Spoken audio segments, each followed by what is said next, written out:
in terms of like, you can kind of afford to get kind of whoever you want as long as you sort of go cheap on the second keeper, right? And then like maybe cheap on a defender. Do you know what I'm saying? Like, you only need one of those 40s in there. I've gone with Yedlin and just paired him with Calendar as my like backup MLS stack. My sort of main sort of primary stack is the Willis and Zimmerman combo for this weekend, mainly at home to, who do we say, Cincy, which I do like. But we can go through. We'll go from goalkeepers first in terms of prices. But like we said, Berkey seems nice at 42. I can't lie. If you're looking for like, I mean, he could even be your main sort of guy. Maybe not for this weekend. I don't know, away. I wouldn't really fancy that.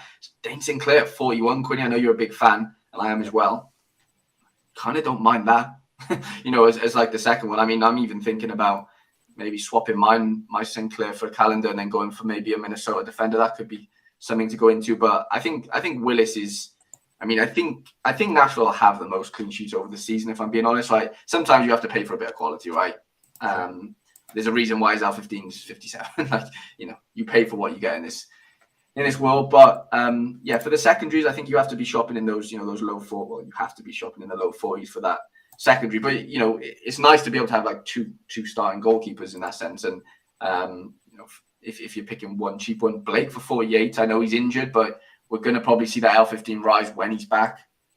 Philly are a monster sort of team normally in the MLS for clean sheets. Sean Johnson 46. I think goalkeepers are pretty cheap. Quinny, would you agree? Yeah, there's just not that many clean sheets in MLS. There's not. It's all about saves and kicks. 100%. George Marks has been in for Charlotte recently. He's only 40. Bendick, you could even do if you fancy the Philly stack, you could buy Bendick and Blake for what's that, 88 points, and then obviously get some defensive Philadelphia pieces as well to go in there. But yeah, goalkeepers they're just not that expensive. You don't really need to exert too many points on them. But defenders, are, or a little bit more anyway. Wagner being probably the stellar pick, isn't he, in terms of what he can offer, set pieces, clean sheet probabilities with Philly. But then, I've gone with Zimmerman, 10 points cheaper. I think, he might not have as good peaks, but I do think there could be a bit of value there. The Caleb Wiley one's funny. Like, I hate this card's defender because it makes him like semi non-usable, because his AA just isn't great. But he's getting DAs. Like, he's literally pumping out DAs. But, you can't really judge a play on just DAs because they can dry up really easy. But he's playing like left wing. I've watched him play in real life, and he is a player. I can't lie. He's very, very good. I thought he came on the scene as a sort of left back, but it doesn't look like that's where they're wanting to play him right now. They're playing him a bit further forward with less defensive responsibilities. But 42 could be definitely an option. But it's weird. Like, this draft doesn't seem like you need to worry about the points as much as usual, Quinny. Do you get what I'm saying? Yeah. Well, you don't, clearly. Like, the L15s are just not as high as your French teams when you have like a Messi at 70 or whatever it is. Like, you don't really need to be like budgeting too much. Agreed. Palacios at 66, pretty expensive, but I'm sure you'll get a lot of good scores out of him. Murillo at 51, if you fancy a centre back rather than the variant of a wing back, could be interesting. Chiellini's in there. Roldan at 58, that seems high, but yeah, seems interesting. Jack Elliott at 59. You could pair him with the Philly, the goalkeeper handcuff potentially. Martin's at 43 if you fancy New York City to kick on this season and him to kick on. That wouldn't be a bad shout. Brooks Lennon's always good for a DA from corners. Kind of don't mind that at all if you're going for a little Atlanta stack. But I just think it's nice that you can. It's just so easy. Like, I don't really know why you wouldn't stack, if that makes sense, defensively or anywhere really, because you have all the options. You've not. Well, I think you're doing it wrong, Quinny. I think your ceiling is lower than mine, mate, when it comes to this draft. Nah, I don't know. I just think if the clean sheet does come in, Quinny, I just think, you know what I'm saying? Like, if it does come in, like you said, with your goalkeeper, if Willis makes 4 or 5 saves and gets a clean sheet, then there's your 80, isn't it? Yeah. And then if you've got a defender that's also kept a clean sheet, then in that same game, of course, then I don't know. Because one clean sheet in the MLS is hard enough to come by, right? If you're not stacking, you then need your defender and your goalkeeper from separate teams to effectively get clean sheets. Well, chances of that happening. Do you? I don't say you need it, but you do. If you want, I'm not saying that winning the draft, you do. Yeah, if you want to win in the draft, you're going to need to. You're going to need to hit massive scores, right? I don't think many defenders in the MLS are going to score like 80 plus without clean sheets. There's going to be some. I'm not saying there's not, right? But the chances of you hitting 80 without a clean sheet is lower than hitting the clean sheet. You know what I'm saying? It's just a fact. The upside with the defensive stack is a lot higher. Of course it is. It's incredibly higher. Like, and you only need that one team to keep a clean sheet, where you need two if you have, you know what I'm saying, one defender from one team or one from another. That literally means you need 2 games to finish to 0. And we all know if you're betting, that's harder to do than one team. If we're being like, that's just basic maths, right? Yeah. And I don't know. I just think you're limiting your upside if you don't go for a defensive stack. Personally, it's boom or bust. If they fucking concede, then you're dead. But if they don't, then you've got a chance to really kick on, because these drafts, you're playing against 30,000 people at the end of the day. It's not easy to get into that top sort of 200 or whatever it is for prizes. So it's interesting. I think it's an interesting dynamic. I'm not saying you can't win without it, but I do think it is the move. That boy Tafari there at 44 points, he was on Road to Glory this week, and he looks like a steal at 44 points, if anyone needs a cheap defender. I mentioned him in my Sorare Gallery Builder series this week with Sorare on a budget. He was one of my picks. I think he was like £2 for a limited. And I followed Dallas quite heavily with Jesus Ferreira, and he looks really good. I can't lie. I do like the look of him. He just looks very confident. His tackling's really good. Like, he stays on his feet all the time, and he completely keeps the ball, and whatever when he tackles, and obviously that's what you kind of need for a tackle to be counted by Opta. So I do really like the look of him. He scores pretty well. This Michael Halliday's a good little player as well. Somebody tipped him to me a couple of weeks ago. He normally starts at right back for Orlando, and at 41 points, that doesn't seem terrible at all. Let's move on to midfielders. Defenders are boring me now. Right, Almada's the obvious choice, isn't he? In the sense of, as a player, he's just far too good for this league, and he's showed it. I think he's got 4 goals, 4 assists so far. The boy is an absolute magician. Like, he's just incredible, and he's really shown that. He's obviously going to earn himself a big move soon. But then I also think, like, I know I was saying you don't really need to budget and stuff, but 72 points is quite a lot in this draft, isn't it? It's your Messi. He is the Messi of the MLS in terms of price. He literally is the exact same price, I think, or maybe a bit more. Is he worth? Not so much is he worth it. He clearly is worth it, but because you can't find a player for less than 40 points, as far as I'm aware, right?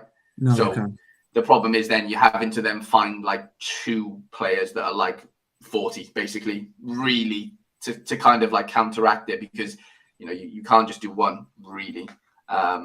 Unless the rest of the team's just very low 50s. But I don't know. I look at Hector Herrera at 57 points.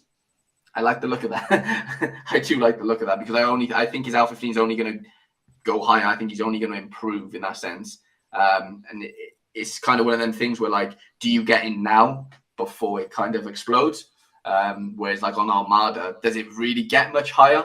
I don't know. It might, but the chances are it probably will stay around that, which is fine, because that's another thing, Quinny, isn't it? We mentioned, like, getting these plays in your draft now for when they do go on an absolute heater and their price is a lot higher because the L15 is higher. Then you can, if you want to come out of them, you've just got more points to expend, right? And kind of go elsewhere if you need to do that. Totally. Like, that's my kind of thinking with Drusi and Fagundes. I think the L15s don't show how good they're going to be, if that makes sense. And I'm kind of just prepping for, okay, well, I'll buy them now. They're cheap enough to get them now, whatever. To where they'll probably have an L15 or 60 pretty soon, I'd imagine. Maybe not both, but definitely one of them will. And it's like, well, I've got them a bit cheaper than I would have to before that. Puig at 63 doesn't seem terrible at all. Does not. Bernadeschi at 58. Kind of like that.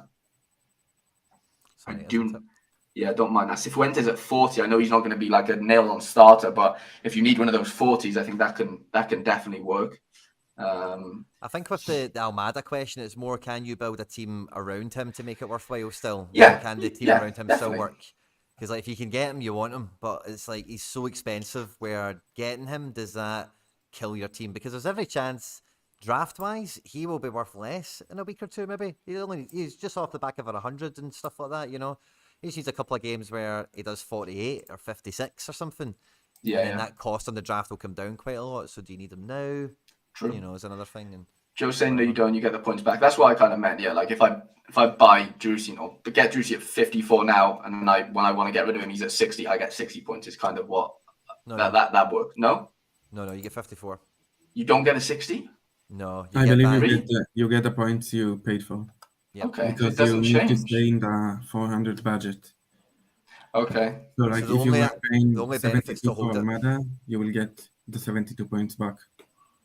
Got you. Okay, that's interesting. So it's like a free hit, basically. If he doesn't play very well, you still get your 72 back. Is that kind of how that works? Yeah. Interesting. Okay. But yeah, so the main benefit of getting those guys like that are 40 is that you don't need to spend 70 on them. So if you're going to get those guys that are more to keep them, you need to hold them. For them to be worthwhile in your gallery in terms of playing, I guess. Okay, yeah, that is interesting. Shaqiri 55, Acosta 58. Midfielders is kind of where the MLS comes into its own. Yeah, that's kind of where you want to be shopping, I think, isn't it? Tillman at 43 seems ridiculous. Yeah, he looks good for it. He's been great. Espinoza 58, Morris 52 is looking good. Don't mind that. Gold 69, Quinny, is he worth it? Aye. Scottish Messi. It's a funny picture, but in it looks like he's just like about. How is he only 27, by the way? He looks like he's about to hit the driving range or something. Like he's a middle-aged man. He's just got out of a white BMW with some golf clubs, and he's about to the driving range. No, he looks a good player, to be fair. I watched him against Dallas when Vancouver were at home. Everything kind of goes through him. He's kind of he is the main man there in terms of things going forward for them. So, yeah, I can't see that being a bad pick at all. Cole Bassett at 40. That seems pretty nice. Ladero 59. Pomico 50. Your boy Leggett at 50, Quinny. Decent. Not bad. Burrell at 58. Okay. Yeah, I don't know. It's an interesting one. Muller at 46. He's a midfielder card. I don't know how I feel about that.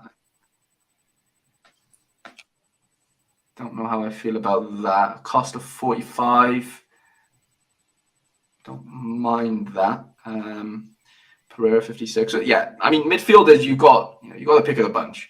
I think this is where you need to spend.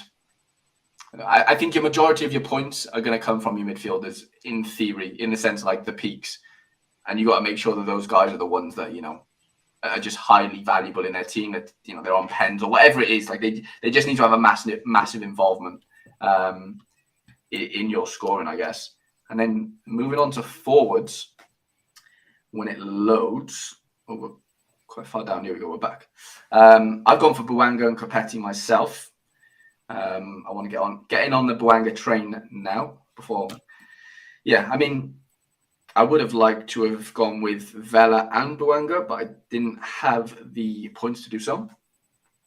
Araujo's a great pick. I don't think you can rub your nose up against him. I think he's going to be great. Benteke at 43. Yeah, very cheap. That seems great. I can't lie. Jovalic, if you fancy LA Galaxy to go on a bit of a heater, that I think Chicharito is still out as far as I'm aware, so that could be a little opportunity for him to keep banging them in and get him in when he's 40 points. Ferreira obviously is going to be a bit of a staple for most galleries, but 57, I don't love it. Magno at 50. Brilliant. Not bad. Klaus at 72. That's incredible. Huge form he's on, isn't it? There's a question come in from the chat: Benteke or Fagundes? I think when it comes to the forwards, you need decisives, and Benteke, that's what he's bringing to the table, isn't it? Yeah, well, Fagundes is a midfielder, as far as I'm aware.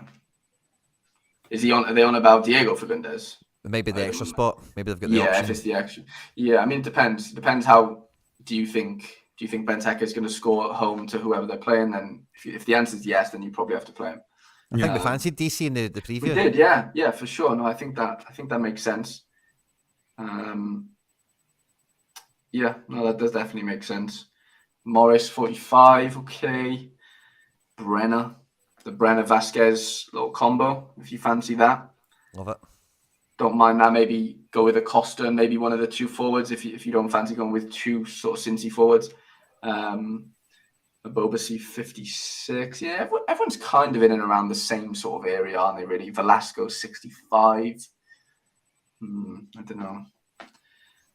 I do love the look of him, though. He's great. That Buick's at 47. Savarino, really, really good player. Rude Diaz at 46. Quinny, surely you're loving that. A little bit, yeah. It's all right. I kind of messed about with my draft a little bit. I made one swap this morning, and it was I took Jovic in as a 40-pointer right off the bat. Yeah. Because I thought, oh, that's an easy one. I'll just put him to the side or whatever. Yeah. And it wasn't until getting set up for today, I was like, oh, I've got 6 points left over. And then I had to look over the team, and I was like, well, who do I care the least about? And it was Jovic, and I managed to swap him out last minute for somebody probably quite better on 46 points. But yeah, so I think with strikers, with MLS, you need decisives in every position you can get them. Goalkeepers, as we've mentioned, is probably the hardest. In defence, like, there's not any apex defenders in MLS, as we all kind of know already. So what are we all kind of fishing for? You know, there's a wee bit of somebody who could get an assist, or someone that's I see guys in the chat talking about AA centre-back monsters, for example.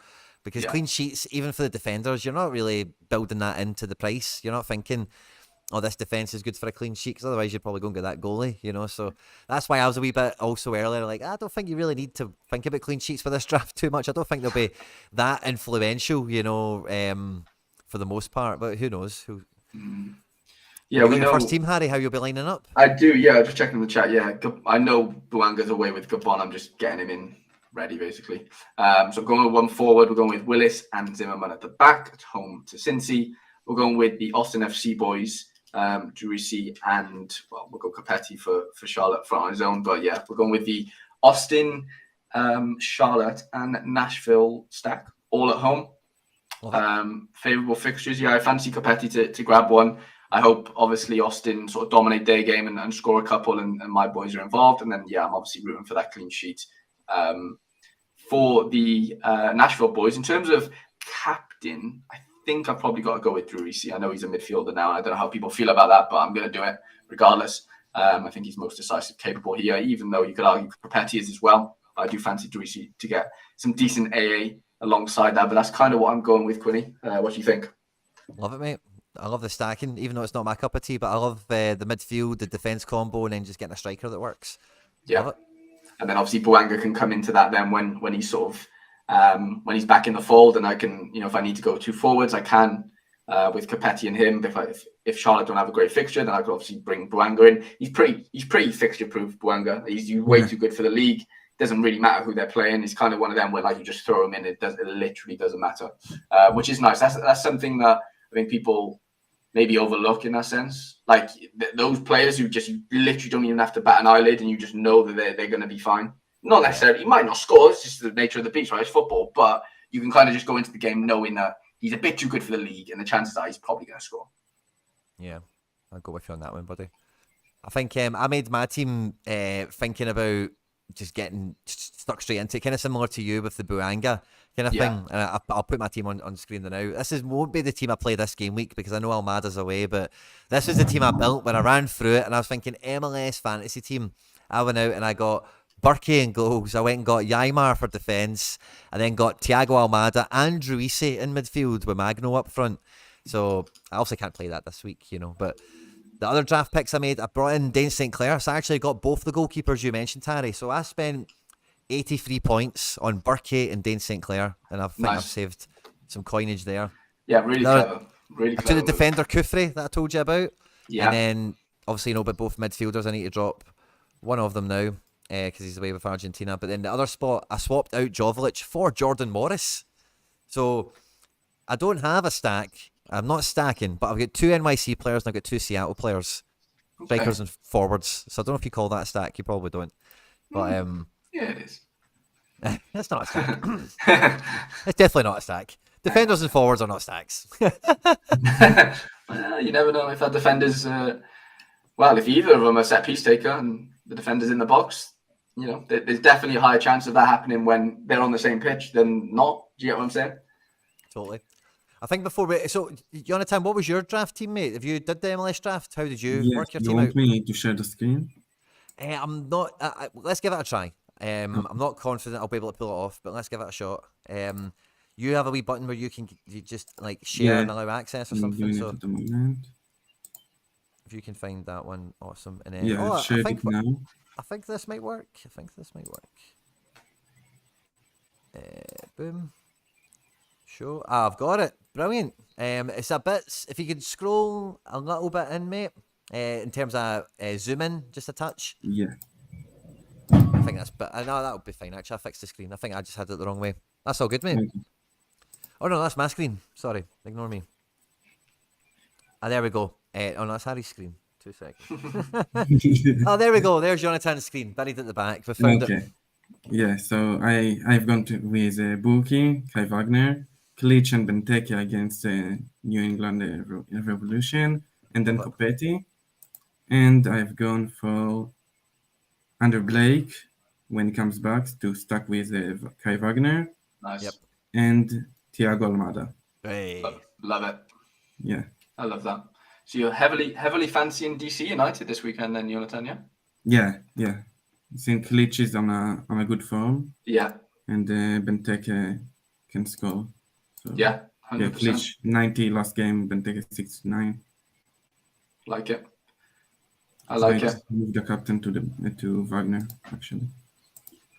That's probably a decent wee segue, Jonathan, since we've got your screen up and going. Mr. International, we've previewed MLS, we've talked MLS to death for the last hour or so. We've got 100 Sorare scouts and managers from around the world joining us. If you're having fun, guys, please do like the stream and show your support.